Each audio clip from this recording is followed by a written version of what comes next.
Welcome back for episode 3 of Green Enterprise. It's a partnership between Digital Venture Partners, a minority-owned cannabis portfolio company, and Black Enterprise. For week 3, we have our guest, Hope Wiseman. She's a graduate of Spelman. She's been featured everywhere from Ebony to Essence, TEDx, and more. She graduated from Spelman with a degree in economics and was an investment banker before pivoting into cannabis. So we're very excited to have her and her perspective on for our viewers today. Yes, thank you so much for having me. Yeah, so I want to jump right into it. Kind of, what's your background prior to cannabis in banking, and at what point did you realize that those talents would transfer into a new emerging industry like cannabis? Yeah, so, when I talk about my background, so I like to start with my childhood. I grew up doing pageants and competitive dance, and I really feel like those things made all the difference in my confidence level, as well as my work ethic going into my career, and even in college. So, I was always used to performing at a high level and usually on my own, doing pageants at a young age and at a high level. I was used to being, to having to work hard to do something that I had to do alone. So going into school, I chose economics because I realized at Spelman, that was a major that would allow for me to have the most broad career opportunities, in my opinion, when it came to business. And I chose investment banking because when I was going to career fairs and all these things as a freshman, I realized investment bankers oftentimes end up owning their own companies or becoming high-level C-suite executives. And that's definitely what I always had in mind for myself. And I wanted to build skill sets that allowed me to do that. So investment banking definitely taught me a lot about finance, and also just how to run a company. I ended up working in, I did internships at different investment banks on Wall Street. So I was able to realize, I was able to gain a lot of different skill sets from M&A to I worked in municipalities one summer, well, half the summer, and then I did equities other summer. So I was able to learn a lot of different pieces of how finance works in business. And in turn, especially when I worked in equities, I really got to break companies down and see their inner workings. And that helped me understand how business should be run on a high level. So transitioning all into the cannabis industry, I feel like I'm perfectly suited in that, CEO track. Whether, I am young and don't have the experience of a lot of other CEOs in the space, but I feel like my skill set definitely speaks to that track. So although I am younger than most of my counterparts, I feel that I'm just, this is what I'm supposed to be doing. And my whole life, even when I didn't know it, is what I was preparing myself to do. Going through this landscape, at what point, what was that day or that moment where cannabis really piqued your interest and you identified an opportunity that was attractive enough to make that leap or to take that gamble? So for me, it was 2014. I had just graduated from Spelman. I was about to start working at an investment bank in Atlanta. And I just remember watching CNBC, and at that time, that's when I feel like cannabis first started becoming like mainstream. That's when you started seeing it on CNBC. Time magazine was putting it. Forbes was talking about cannabis, and they were talking about the growth of the industry. And remember, I was the econ major, so I had never really seen them talk about an industry growing at that type of rate. I'd never seen that before. And I realized this is going to be a unique opportunity in my lifetime, and probably the only opportunity in my lifetime to get into an industry that's going to grow to be this large at the ground floor level. Not to mention, I already had an interest in cannabis. I was always a cannabis user. So it was almost like I got to marry two pieces of my life that seemed starkly different into one thing. And the two pieces of my life that were a big part of my life that I never thought I'd be able to bring together. So for me, it was just about, at first, it was definitely the economic opportunity. And, I also was raised by an entrepreneurial woman, my mother, and my father. I was raised by both, but my mom is an entrepreneur. And we have always talked about building generational wealth for our family and also helping other families to do the same. That's something that I have had drilled in my head since I was a little girl. So for me, I saw this opportunity and I said, Mom, this is how we're going to be able to do it. We've been talking about it all this time, and we weren't sure what our way was, what our path would be. And it's like I saw it clear as day. And we jumped head first. And now we're finally at the point, 6 years later, where we are, wanting to give back and help other families figure out their path, whether it be through cannabis or other ways to build generational wealth for themselves. It's a huge learning curve going into any new industry, Yes. and to come into something that's so heavily regulated and still criminalized on a federal level. Where did you go to seek out that information? Like me, myself, I transplanted from the music industry, right? So my partner, Ryan, and a few other people within the industry really got me up to speed pretty quickly, but you also kind of have to do your own research and kind of Yeah. sort through what's really relevant and comprehensive and what isn't. So who or what were those means for you to kind of get acclimated for cannabis? Yeah. So remember, 2014 is still somewhat early in the industry, very early in the industry. There were a few states that had already had application processes. But CBD and hemp wasn't a thing yet. The Farm Bill, I mean, technically it was, but the 2018 Farm Bill is what really started that piece of the industry. So, I mean, there was not a lot of information out there. For me, I was still living in Atlanta at the time. I literally was like, anyone that has anything to do with cannabis, I was trying to talk to them. I was going to any meetup that I could go to. One of my first meetings ever was a woman grow meeting. And I just started networking anywhere I could. And I would take in as much information as I could, knowing that I would have to sift through it. Not everything I was hearing would be correct or, from someone reputable, but I was just trying to make connections and network. So that led me to, I ended up hiring a consultant in 2015.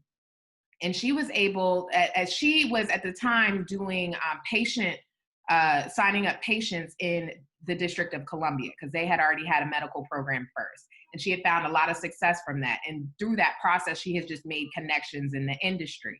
She started putting my mother and I in contact with people all around the country. So 2015, we're traveling to Colorado, we're going to Nevada, we're going to Seattle, meeting people that would talk to us and allow us to tour their facilities and learn. That's how we really got into it. We really invested a lot of time and effort into meeting people that were in the industry that would talk to us. And because there were so few people willing to literally we'll get on a plane and come there, people were very open to speaking to us. And also I feel like we're walking in our purpose. So God opened up doors for us that it just worked. It just worked. And I'm also very resilient. I went and I read the bill that was coming in Maryland, and it was like a 600-page document. And I read that. I feel like a lot of people just aren't willing to kind of put in that groundwork. This industry doesn't really have a lot of blueprints to follow. So, I feel good that now I'm able to kind of lay down a blueprint of how I did what I did so I can help someone else. Because, I mean, like you said, I mean, there were not resources in 2014 and 15 when I was trying to figure out my way in. Some mediums that you would recommend right now for people who are interested in the space and want to get real meaningful information without a lot of the noise or the sales pitches? Yeah. So, I mean, I think one thing to look at is the people who are teaching these things, have they done what they said? Because I feel like that's a thing right now on the internet. Everyone's like coaching on how to do something. And I have no problem with that. I think that's awesome that we now have access to all of this information. But especially when it comes to cannabis, you need to find someone that has done what you want to do specifically. And I find that a lot of people are just trying to, their way to enter the industry, they feel like could be education. But I feel like if you have not achieved, winning a license yourself, you have no business teaching someone else how to do that, because that process is very strenuous. And it's ever changing, it's evolving. When I won my license in 2016, it's a whole different ball game now. Okay. It has elevated. We are at a different level. Your competitors are at a different level too. And I'm aware of that. And I've been through that process. I've won and lost. So I know both sides of it. But I think that that's key, finding people who have actually done it before. Also finding people, understanding that the industry is extremely segmented. So every state has a completely different process. And learning from somebody in California you're probably not going to do well on the East Coast learning from them. And not saying that the West Coast is easier than the East Coast, it's just different. They just look different. The laws look different. The laws in Maryland are not the same as the laws in Illinois. So on the Illinois applications that just were last year, I was a part of processes, but I had to take the time to educate myself on the differences between the two programs. So I think that that's important too, for people to understand that, like, it's not a one-stop shop. So when you're looking at resources, I would only deal with people who are acknowledging all of these things that I'm saying. Yeah, and that's a great point too. Each state is different than the other state. I know that Maryland's just medical right now. I think when people, particularly our viewers, hear, "Oh, cannabis is legal somewhere now," is that recreational? Is that medical? And obviously we have some states where it's both, and then some where it's just one. Can you talk a little bit about the difference in being in a medical only state, and then what the future is for rec in PG or Maryland? Yeah. So like you said, yes, Ryan, we're only medical right now. And it's interesting because we're right next, especially my store in Prince George's County, we're very close to Washington, D.C. So I can talk about the differences between those two as well. But we're medical only. You must get a medical card. Now in some states, so, okay, we saw in Illinois, they were medical only for 5 years. They just went adult use at the beginning of 2020. And their program, they only had about 30 or 40,000 medical patients because their program was very difficult to get a medical card. One, you had to sign up directly with one dispensary, and the list of ailments that you must qualify for to get a card was, it was not comprehensive. It was not like it wasn't like PTSD and headaches when you can get a card. It was like you had to have cancer, or you had to be treating Crohn's disease, and you had to be diagnosed and bring this paperwork. Wherein in the state of Maryland, we have a very comprehensive list. And then we have a catch-all phrase even that says, if you have a condition that your doctor feels as though cannabis can treat. So in Maryland, we've been, the Maryland program has been live since the end of 2017, and we have almost 100,000 patients registered in the state of Maryland. So it really depends. If you look at that, it shows that, from a business perspective, if we're just thinking about business right now, I'm not thinking as a patient advocate or, any of those things, but just from a business perspective, a state like Maryland is a gold mine, because it's easier to get your medical card here than it would be in a state like Illinois, even though Illinois has much bigger population, right? Chicago is about the population of the state of Maryland, So you would think, oh, I wanted to be in Illinois' medical market. It wasn't that great, it wasn't a great medical market. Granted, a lot of what happens in most medical markets, when it goes adult use, those medical licensees oftentimes get grandfathered in to the adult use program. So for Illinois, that was a lot of people were like, this is a waiting game. I'm getting in early so I can build market share, build my infrastructure, build my operations. And then as soon as it goes adult use, that day they were able to switch. Wherein other people are waiting to get their licenses there, and they're years behind these other people. So that will happen in Maryland as well. The conversations have already began about adult use. They actually even had a work group of legislators this year in Maryland that were discussing adult use. And I've definitely been a part of those conversations, helping to make sure that the laws are equitable, as well as, really something that can be sustainable for patients and for people looking to enter into the industry. So I'm excited about that. And I would assume, COVID has really thrown things off a lot. They actually had to end the legislative session early this year, and cannabis is just not a big priority at this point. I think as they think about the tax money that will come from it, next year it'll be back in the conversation. And I would assume probably if I could predict, I say January 1, 2022, it will be adult use will be legal in Maryland. That's my prediction. Yeah, well, I mean, talk a little bit about the legislative process too, because I know that there was a big issue when the new licensing came out in Maryland and making sure that it was inclusive and that there were social equity proponents. I mean, what effort did it take to get that in and allow them to actually bring it back to the table and allow that into the wording there? Yeah. So I definitely was a part of a lot of these conversations as well. And Maryland did not like the idea of like calling it a social equity program or social equity provisions. They didn't like that. They also didn't feel like a set aside or anything of those lines would be constitutional. So that was a big thing, making sure everything was constitutional.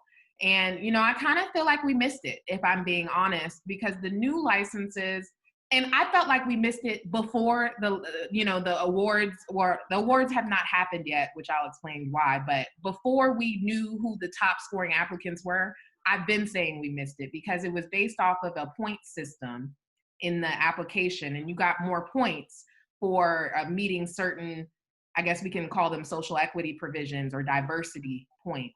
But there was always a way that you could get the points even if you didn't have it. So if you made good faith efforts to have a minority controlled company, you could get all of the same points as an actual minority controlled company. So I feel like we missed that mark altogether in the first place. And then what has resulted in it, and what you see in almost every state, I mean, because a lot of people put in a lot of money, sometimes hundreds of thousands, sometimes millions of dollars, even in the application process to apply for these licenses. So we're seeing a lot of lawsuits right now because the top applicants have been identified. They have not awarded the licenses yet. So they have been identified, and there has been accusations that they are not minority owned, and that was not the intent of those licenses. But the intent and what the actual regulations say, we can intend for these things to happen all the time, but when the regulations allow for that, I'm kind of looking like we should have been mad when the regulations were set, not now that it's happening, because I could have told you that this was going to happen, because anyone can get good faith efforts. So I think legislatively, we have to keep talking about how important it is to be involved before something becomes a law. Once it becomes a law, I keep telling people, you don't have two legs to stand on. You can complain all you want. You can sue all you want. You're going to lose the lawsuit.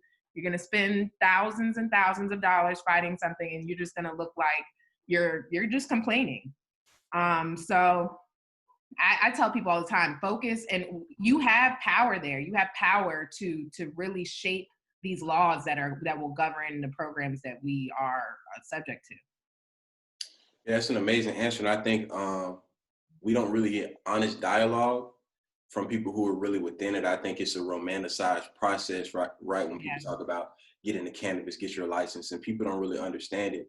And I would love to get your perspective on the fact that coming out of 2019, a lot of these large companies were failing already. And I think COVID kind of just expedited it. So now we're at a weird place where companies who came in with hundreds of millions and billions of dollars are insolvent now, right? And there's a huge vacuum in the space, yet people like you or me who are interested in coming into the space, we don't really have access to capital to really even position ourselves. So moving forward, what do you think the landscape is going to be? Of course, we're in the middle of a pandemic, so it's really hard to predict anything right now. But what do you think the culture of cannabis will be moving forward? Because I think the vertical experiment isn't going to be very attractive anymore. Yeah, so definitely. We saw this huge bent up, everyone was expecting the cannabis industry to just boom. I said this back when all the companies were going public in Canada. I was like, okay, so all these investors are confused. They don't get the industry. They don't know what the heck's going on. So they're just seeing companies going public and they're like, oh, cannabis is going to be huge. I'm like, cannabis will be huge when the US, goes federally legal. That's when it'll be huge. And there was all this bent up, everyone was expecting it to happen. When Canada went public, they were like, oh, now's the time. I'm like, no, we got like 7 to 10 more years probably before the time comes, you know? So having valuations, companies were being valued like 10 times revenue, crazy stuff. And then they're spending 2 times revenue on marketing. You know, I could have told you that that wasn't going to work years ago. Just from my experience in banking and economics, I was like, oh, people are losing their mind. But what the cannabis companies were doing were they were trying to take advantage of that. You know, it's like, oh, they want to throw millions of dollars at us. We're going to take it and we're going to try and gain as much market share as possible, because there will be some winners out of this. There's going to be a lot of losers, but there will be some winners that will be able to withstand the storm. So for me, as a smaller company and looking to expand and trying to, you know, I definitely, you know, I won't say that like one day I definitely will sell, but for me, my 2 exit opportunities are I'm either going to build a portfolio that can be absorbed by another company, or I'm going to go public one day. Those are my 2 options. I'm not thinking about being a mom and pop shop for the rest of my life. I'm not doing that. The access to capital is a huge problem. And you know, I think COVID actually did good for cannabis because we've been deemed essential, right? So I feel like that gives us a little bit more of a leg to stand on when we're having these federal conversations. Like, how can we be an essential business? You acknowledge at this point, almost throughout the country, we have acknowledged that cannabis is an essential business. Why do we not have access to typical banking? Why do I have to pay? I have a bank that I work with. Why do I have to pay $3,000, $4,000 in fees every month just to have an account? You know, why can I not go? Right now, I'm in the middle of a acquisition. I am trying to acquire more dispensaries right now. Why can I not go to a bank and be pre-qualified? My business is doing great. Why can't I qualify for a loan to purchase these companies? Why do I have to go to high net worth individuals and people who don't understand the industry and spend 80% of my time, you know, speaking to them about it when my business is doing well, is in great health, and can take on that type of burden? But we have to make these problems known and go about it. It's, again, goes back to that legislative approach at the state level and federally. So, you know, I'm right here in Capitol Hill's backyard, so I'm gonna be a part of those conversations. We're even seeing them talk about safe banking in the proposal for this new stimulus package. So I think COVID has helped in that perspective, shed light to the fact that cannabis businesses are businesses too. We contribute to the economy at a high level, and we deserve to have, you know, without access to banking. I mean, if I had access to banking right now, it would be nothing for me to go buy these dispensaries. It wouldn't be a fight that I'm having to fight right now. And I'd be able to expand. I mean, I would be running a multi-million-dollar company overnight versus me right now. It's like, you know, having to do all these things. So we have to, I think that's what we have to focus on, like from a legislative perspective. How do we give ourselves access to capital? So you talk about legislation and lobbying as well, and as cannabis becomes more mainstream, talk a little bit about that relationship between normalizing that conversation, how you've done that, because obviously your mother is a medical professional, and I'm sure like kind of her hopping into this is, oh, my reputation, what does that mean? But talk a little bit about how you were able to bridge that gap. And I know some of it's been with your brand, but I'd love to hear more. Yeah, definitely. So for me, I've just made it a point to really try and share as much as I can about my process and also who I am as a person. So like, you know, on my Instagram, I don't just share business stuff. I share a lot about me as an individual, as a 28-year-old woman. I'm just like you. And that's the message I try and show people. I'm just like you. And this is what I do as well. There's no difference between us. I think another big component to normalizing and kind of eradicating the stigma is sharing personal stories about people who've been able to benefit from the use of cannabis from a medical perspective.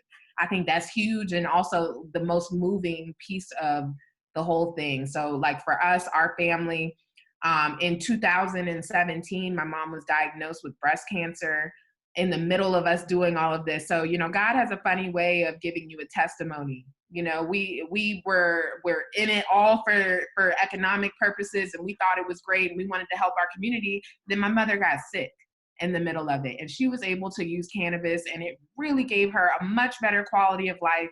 I was able to physically see her compared to, other people that she's going to get chemo treatments with. I'm like, wow, my mom is doing way better than these other people.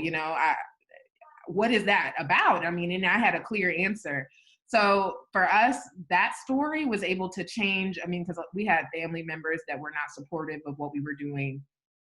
When they got to physically see someone that they loved and someone that already believed in this, but when they saw it work for her, everything has changed. I have aunts that, like, before, literally were calling us drug dealers, that are now like, yeah, I found this 2-to-1 gummy that really helps me with my anxiety and all this stuff. I'm like, oh, you know the ratios now, what you need. Like, it's just funny. And it takes that. I think that's the key to it. Okay, great.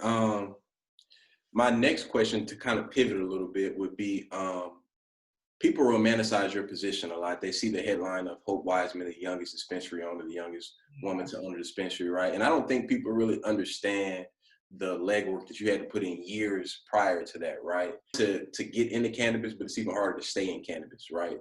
So moving forward, it's a lot of new states, a lot of new markets that are emerging. Are there any that you're excited about, and particularly like maybe like Georgia, for instance? And what advice would you give to a young entrepreneur in these states that haven't really opened up yet, that are thinking about jumping into the race?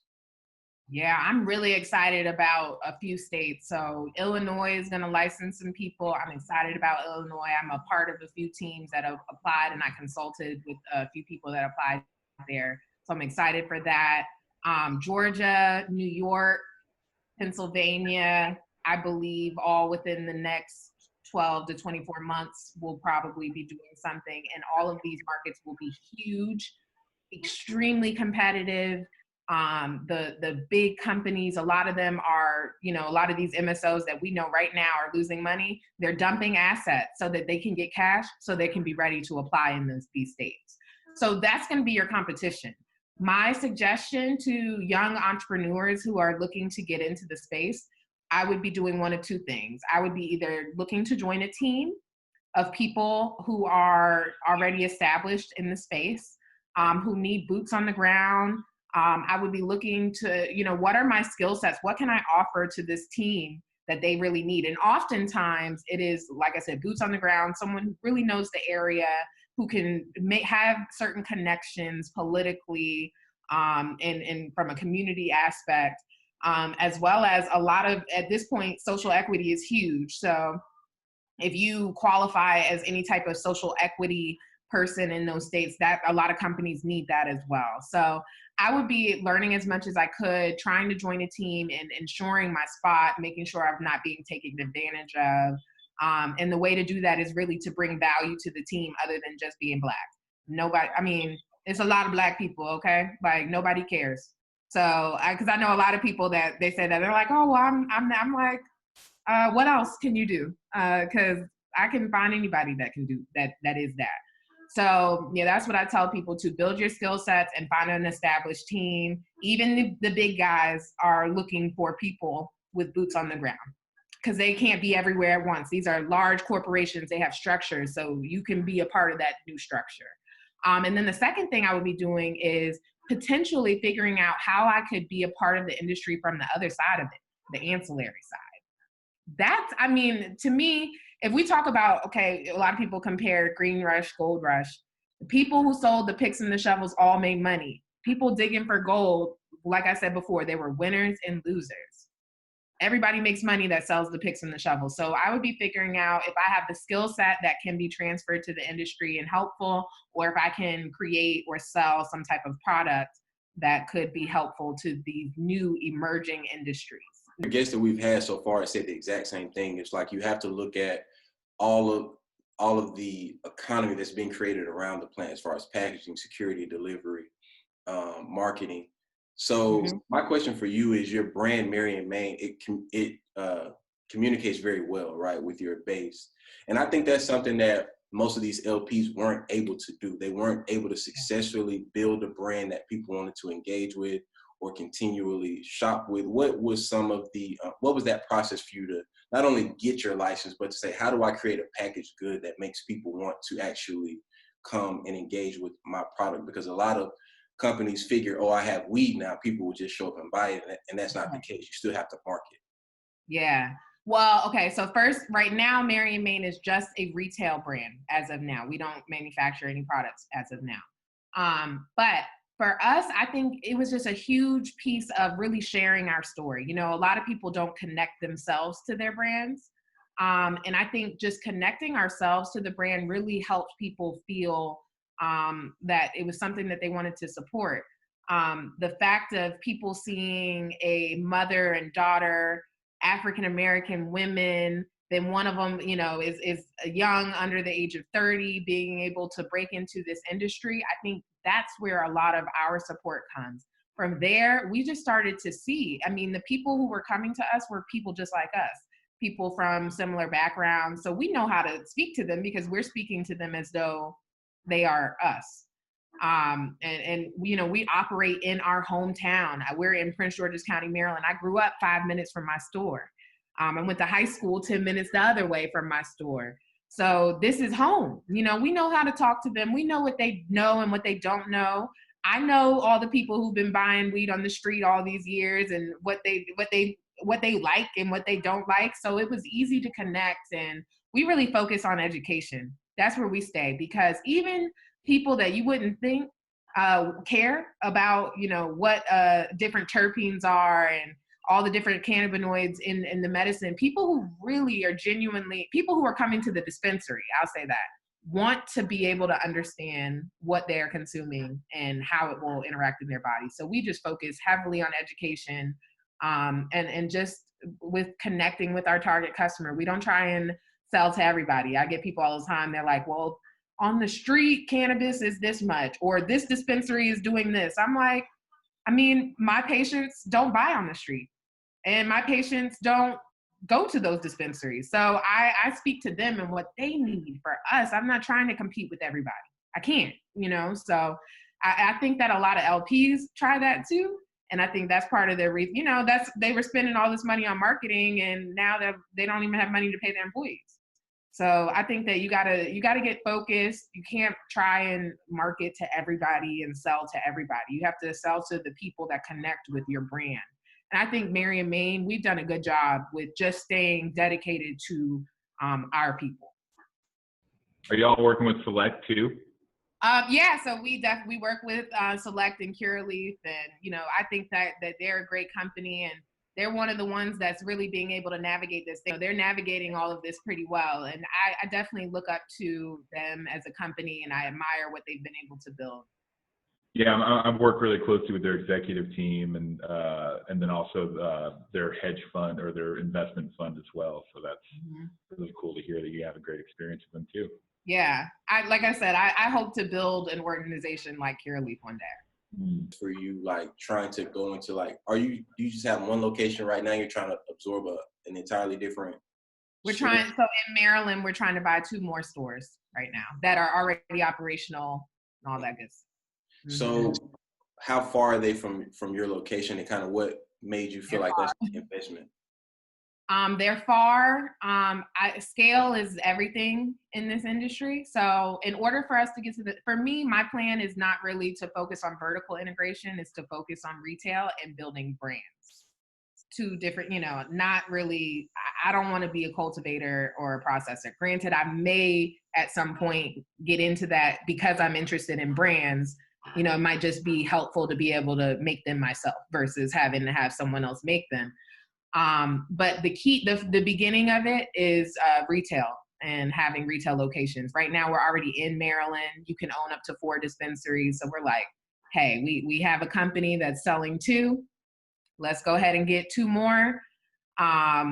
Eventually try and get a 4th. And then, you know, we're also looking at in other states as well. But yeah, my goal is to build a national retail a opportunity, maybe not all under the same brand name, but maybe, but I want to build a network of retail outlets, and then I want to create a brand house of different brands as well. So the retail is key to that strategy.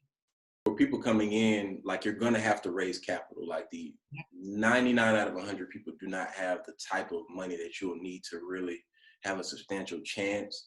Like, what are some tips that you would give to a Black person who maybe needs to raise capital or is starting that process?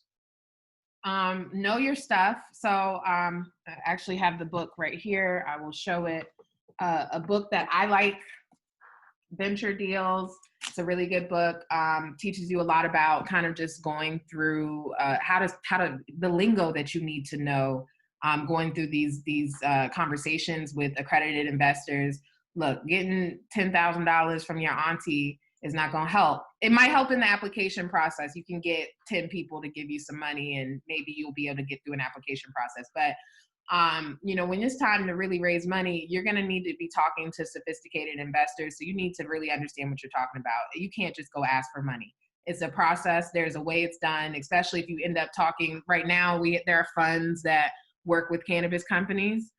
You need to speak their lingo, because they're not going to take you seriously. And they will take advantage of you if they know that they can. It's just business. It's no hard feelings. It's just business. So I would just get as smart as possible on typical fundraising, strategies, and just, something as simple as, like, when to send an email and when to request an NDA, like when it's appropriate to do certain things, there's a standard. I kind of come from that world with investment banking, which made it a little bit easier for me, but I wasn't in it that long. So I definitely had to learn myself. So that's what I tell people, like, focus on learning the lay of the land. Don't just try and think because you have a great idea, or even that you have a license, that means that people are going to give you money. Those days have sailed, where the license just meant instant riches. That was a fake, that was a facade for like maybe a year. That was like 2018, where everyone thought that. 2019 brought us back to reality, and saw that you can't even just throw money at a company. So you have to have a real business plan. And also, raising money now is less focused on the license, and it's more focused on the actual, like, performance of the business. So I would focus more on that, where before people were just like, trying to get licenses as much as they can, because that would drive their valuation up. Now investors are more like, okay, what's your EBITDA looking like? What's this cash flow looking like? I don't care how many licenses you have. How are y'all performing? So I would focus on those things. Yeah, and it's funny because we have this conversation all the time. It's all these business people who want more valuation versus running profitable businesses. And it's like, that's where the people who are coming in and understand this kind of street side of it and built real businesses that way have had an advantage we've seen, or built any other business other than right. Right. Anything, because most businesses, performance matters. So we're getting back to those fundamentals, which I like, because that's the house I come from. Thank you so much, Hope. I really appreciate the insight that you're able to give. Even someone like myself, as a professional, you can always learn, right? Everybody that you interact with has some type of experience or went through some type of process that you haven't gone through or you're about to go through. And I think is even more important coming from like a young Black woman, right? Because even us putting this show together, it's not a lot of Black executives, right? It's growing, but I don't think it's growing as fast as we would like to see. And I think that the only way to offset that is to have people like you give real information in a way that can really be digested and applied. So if you'll just have everyone, if you'll just tell everyone where we can find you on social media, where we can follow your company and kind of your story as you continue to grow within cannabis. Definitely. So thank you for that. You can follow me personally. I'm definitely super active on Instagram. My Instagram is I am Hope So Dope. And then you can follow my company at Maryan Main, and it's spelled MaryandMain. and also MarionMain.com. I'll be relaunching HopeWiseman.com probably within the next month or so as well. So you can find me there too. Okay, thank you so much. Thank you.